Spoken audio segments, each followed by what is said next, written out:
I'm gonna teach you how to get private money for your real estate deals. If you do what I'm about to teach you, you can literally do as many deals as you want because you aren't restricted by the money in your bank account. You're now able to use other people's money. Also, if you subscribe to this channel and leave a comment down below, you're gonna get a chance to win an amazing book I recently read.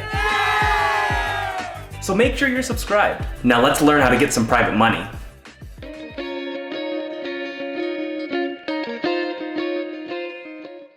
I'm gonna break this video up into two parts. The first part, I'm just gonna very briefly explain what even is private money.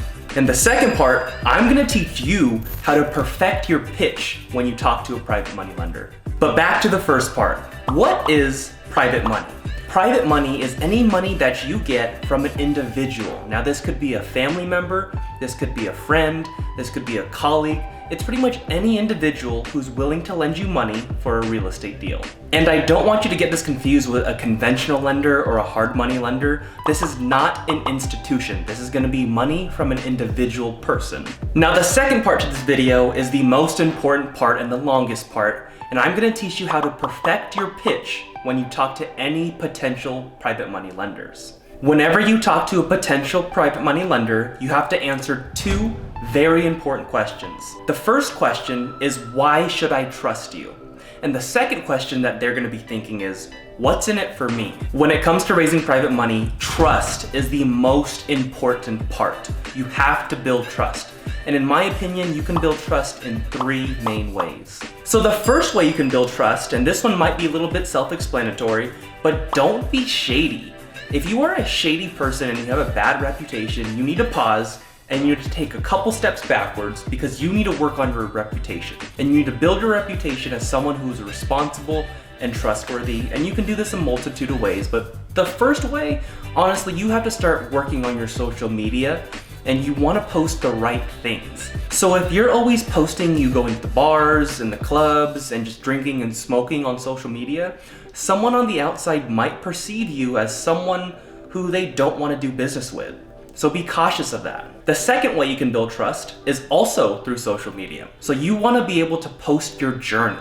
Post everything you're doing about the whole real estate investing thing. Make sure that everyone in your sphere knows what you're doing. You want them to know that you're buying houses and that you're doing it consistently. Through your social media post, you want to build yourself as an authority in your market. If people see you consistently posting about real estate investing, they're gonna automatically think, oh, I can trust this guy because he does it all the time. And if you're trying to raise money from a private money lender and you have no content up about real estate investing, they might just think that you're doing this part-time or that you might be newer or unsure, and it just makes it a lot harder. So that's number two, make sure you post on social media. The third way you can build trust is to share your past projects. So make a website, show your before and after pictures of the previous projects that you've done. And if you're watching this video, I suspect that you may have never done a deal in your life and you've never bought real estate.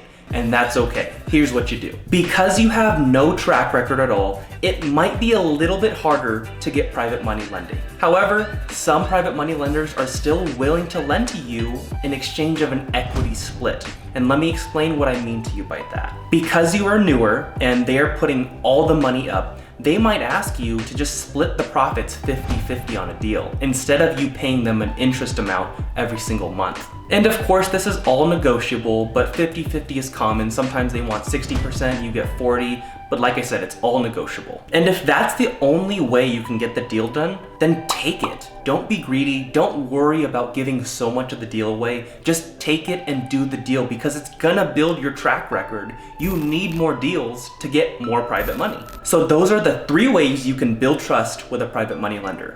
Don't be shady, post on social media, and share your past deals. So those three things help you build trust with a new and potential private money lender. But the other question that this potential person will be asking is, what's in it for me? And here's how you explain that. Let's say I'm talking to you, the private money lender, and you ask me, what can you do for me? And here's what I would say to you. I can guarantee you a 10% return on your money. And I can do this because I will put a note and a deed of trust on the property so that if I don't pay you back for whatever reason, you can actually start the foreclosure process and take the home for yourself.